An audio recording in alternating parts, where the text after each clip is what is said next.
Hello, this is Sarah Braasch. Welcome back to my channel.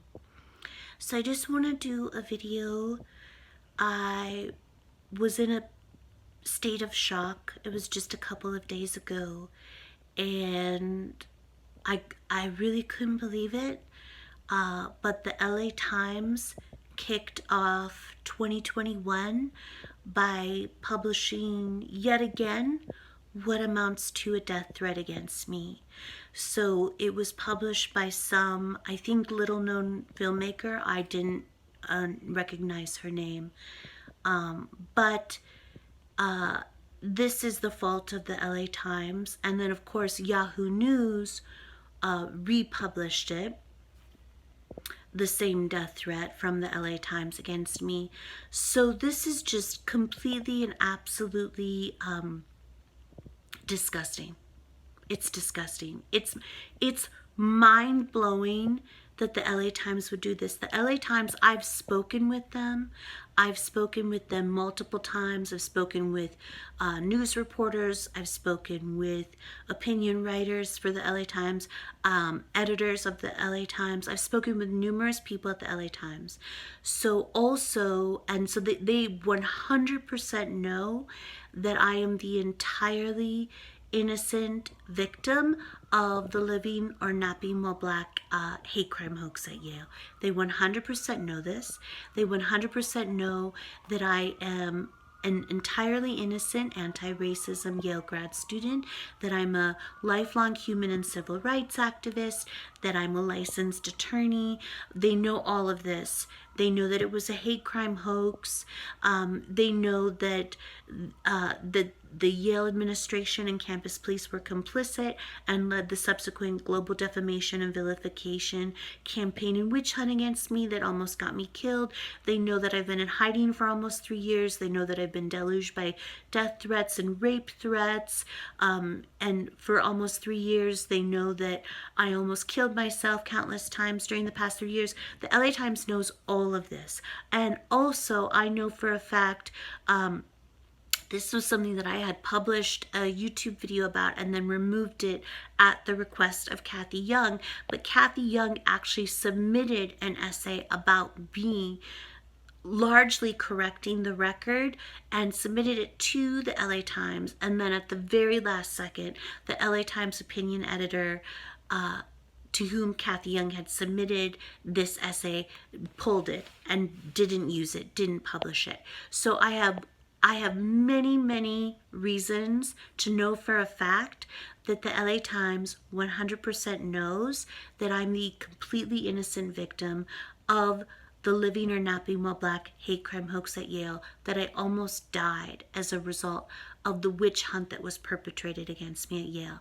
So, and recently, the LA Times also published what amounted, after the killings of George Floyd and Ahmaud Arbery, the LA Times published what amounted to a death threat against me written by Kareem Abdul-Jabbar. So I think that's a big part of the reason why the LA Times continues to publish death threats against me.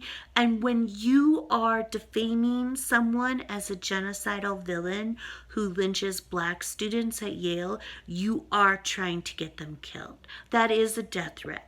You are trying to incite their murder. You are trying to drive them to suicide. And I think a big part of the reason why the LA Times continues to publish what amount to death threats against me is because they're trying to basically cover up the fact that they've been completely complicit in this global defamation and vilification campaign against me, meant to get me killed at the behest of the Yale administration and Yahoo News as well. Yahoo News as well. Yahoo News actually published what amounted to a death threat against me by Joe Biden's campaign co-chair, U.S. Representative Cedric Richmond. That happened at the beginning of 2020. That happened in Yahoo News. So Yahoo News, of course, is reprinting this very recent, just a couple days old death threat against me in the LA Times. Yahoo News is reprinting this to cover up their disgusting, evil wrongdoing. Their complicity in the global defamation campaign meant to get me killed, meant to destroy my lifelong human and civil rights career, meant to destroy my legal and academic careers. So I just wanted to make that very, very clear.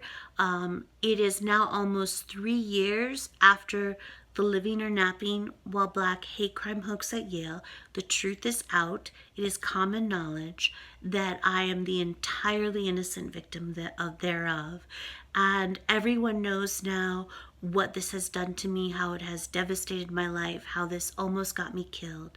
And almost 3 years later, the LA Times insists upon continuing to publish death threats against me, meant to get me killed, meant to end my life, meant to drive me to suicide.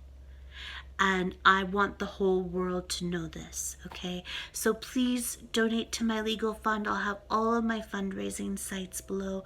Please do that so that I can sue the LA Times, sue Yahoo News, sue the entire moral outrage industry, stop them from getting one more innocent person killed, like Professor Mike Adams, who not long ago committed suicide.